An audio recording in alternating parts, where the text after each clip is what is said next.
मांग लो,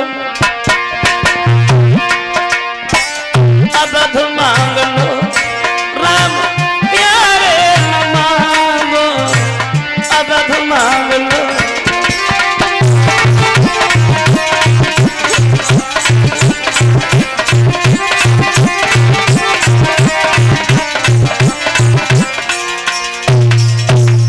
ए महाराज आपको नहीं पता, अरे छोटी छोटी पैया पैदल ना चल पा।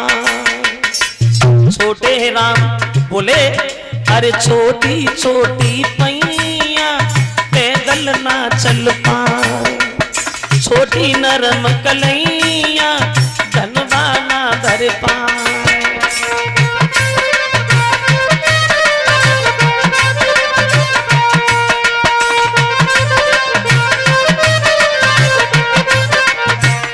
इसलिए मेरी नैया के दोना, ये मेरी नैया के दोना किनारे न मांगो, अवध मांग लो, अवध मांग लो, राम प्यारे न मांगो, अवध मांग लो।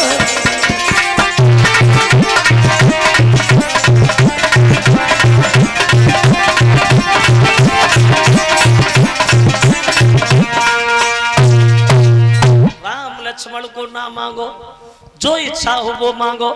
तो विश्वामित्र कहते दशरथ पागल, अरे जिन्हें देख करके तुम मोह जाल में फंसे हो, सच ये है कि ये बच्चा नहीं है बल्कि भगवान, इनका अवतार हुआ है, पृथ्वी का भार हटाने के लिए आए हैं प्रभु श्री राम। मोह जाल में न पड़ो अवध नरेश, आप हमें इन्हें दे दो, हमें ले जाना है। बोले प्रभु अगर नहीं मानते तो ले जाओ, लेकिन बच्चों का ध्यान रखना। तो बोले हम इनका क्या ध्यान रखेंगे, ये तो दुनिया का ध्यान रखने वाले हैं। चले राम लक्ष्मण को लेके विश्वामित्र। तो रास्ता में एक भयानक जंगल में जंभासुर की पत्नी ताड़का से भेंट भई राम की सबसे पहले। तो जीवन में सबसे पहले और एक ही बाण से उस राक्षसी ताड़का का वध किया राम ने। सबसे पहले ताड़का को मारा। वो आजमगढ़ में जाकर के विश्वामित्र के यज्ञ को संपन्न कराते हैं और रहने लगे हैं आजमगढ़ में। और राम लक्ष्मण आजमगढ़ में निवास कर रहे हैं। अब आओ इधर जनक के घर में देखे। जनक पाठ महिषी जग जानी और सिया मातक न जाए बखानी। जनक के घर, ये जनक किनके लड़का थे? बोले जनक के पिता का नाम था हर्षरोमा। और इन हर्षरोमा के घर में दशरथ के तरह 3 औरतें बताई गई हैं, सौभागा, सदा और सर्वदा। इन 3 औरतों से 10 बच्चा पैदा हुए थे, जिनमें जनक सबसे बड़े थे। जनक के एक लड़का था जिसका नाम था लक्ष्मी निधि, और इनकी एक लड़की थी जिसका नाम था सीता। और ये सीता जनक से पैदा नहीं बताई गई, ये सीता जमीन से प्रकट हुई थी। और ये सीता ने एक दिन वो काम किया जो दुनिया भर में कोई भी बहादुर नहीं कर सका। अति संक्षेप में बताऊं कौन सा काम किया। बोले शंकर जी का एक धनुष रखा था जनक के घर, और ये धनुष जो था ये जनक के 19 पीढ़ी पहले से रखा हुआ था। और इतना वजनीक था, कभी कोई बहादुर नहीं हिला पाया। लेकिन एक दिन सीता ने उस धनुष को उठा लिया बचपन में, छोटे पे। कितने छोटे पे? बोले तब सीता की उम्र थी 5 साल 5 महीना 7 दिन की।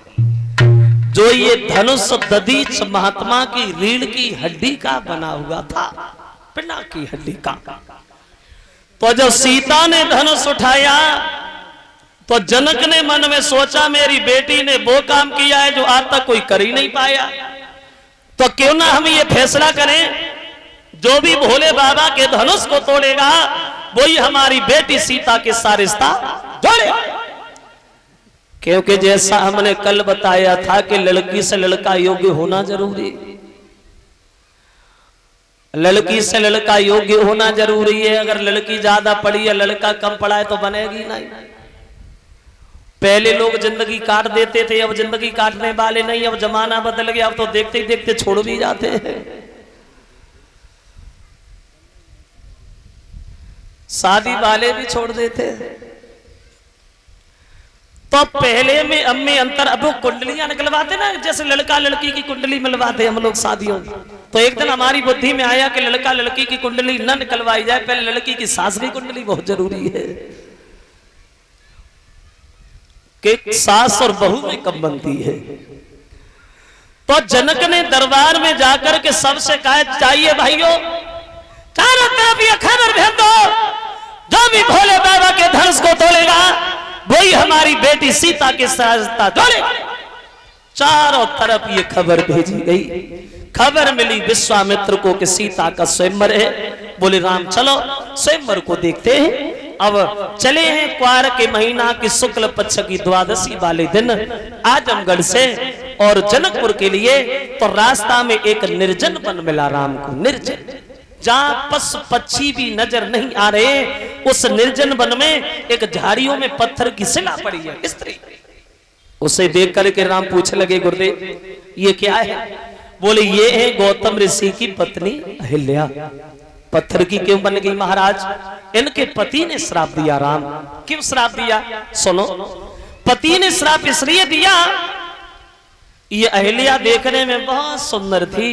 एक दिन बाग से फूल तोड़ रही थी अहिल्या।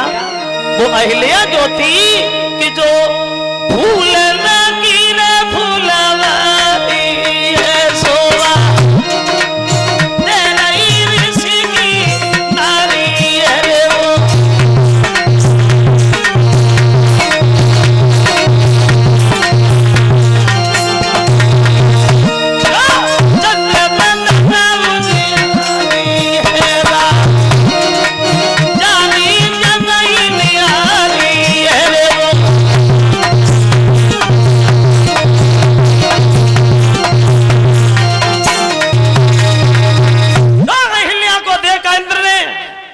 इंद्र ने अहिल्या की तंदुरुस्ती देखी तो अपनी औरत को भूल गया और उस अहिल्या की तंदुरुस्ती देख करके मन में सोच लगा ये तो मेरी पत्नी होनी चाहिए थी। काम आत्मा के चक्कर में फंस गई। फिर मन में सोचा चलो हमारी नहीं भाई तो क्या हुआ, हम इससे मिलेंगे जरूर, छल जरूर करें, लेकिन कैसे करें? पूरे दिन महात्मा घर पे रहते, घर खाली हो जाए तो ठीक रहे। विचार किया गंगा नहाने जाते तब घर खाली हो जाएगा तब चलेंगे।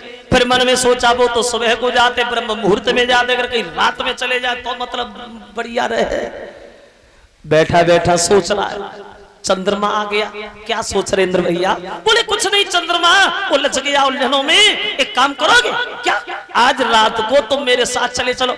और चंद्रमा ने इंद्र से यह भी नहीं पूछा कि तुम हमें लेके कहां चलोगे, चलो कि चलो और चल। ये इंद्र चंद्रमा को अपने साथ क्यों ले गया? देवता तो और भी थे, किसी दूसरे देवता को क्यों नहीं ले गया?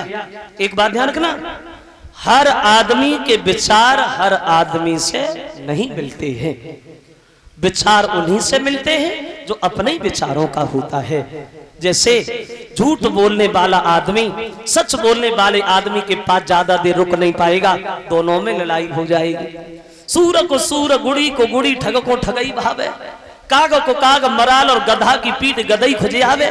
और ज्ञानी से ज्ञानी करे चर्चा और लबरा दे लबरई उठ जावे। हर आदमी के विचार हर आदमी से नहीं मिलते।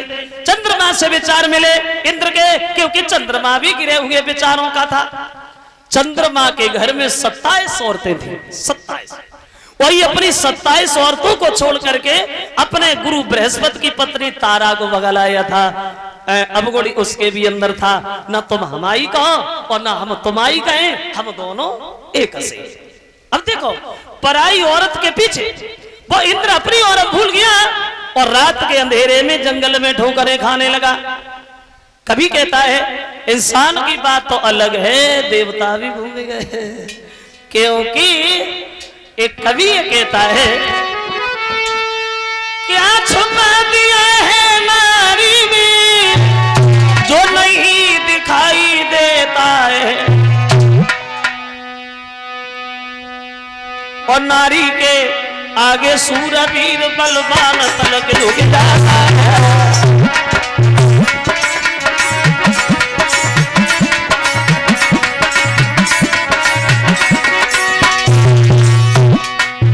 कवि कल्पना करता है, अरे इंसान की बात छोड़ो, क्या देखा नीचे चंद्रमा ने, क्या देखा नीचे चंद्रमा ने जो गुरु की ले भागो नारी, क्या देखा इंद्र अहिल्या में जो अपनी छोड़ नहीं नारी।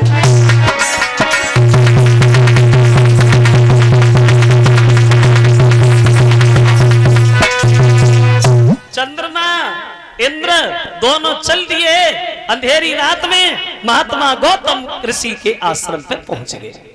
तो इंद्र से चंद्रमा बोला, भैया इधर क्यों आए? ये तो महात्मा जी का घर है। बोले यही तो आना था।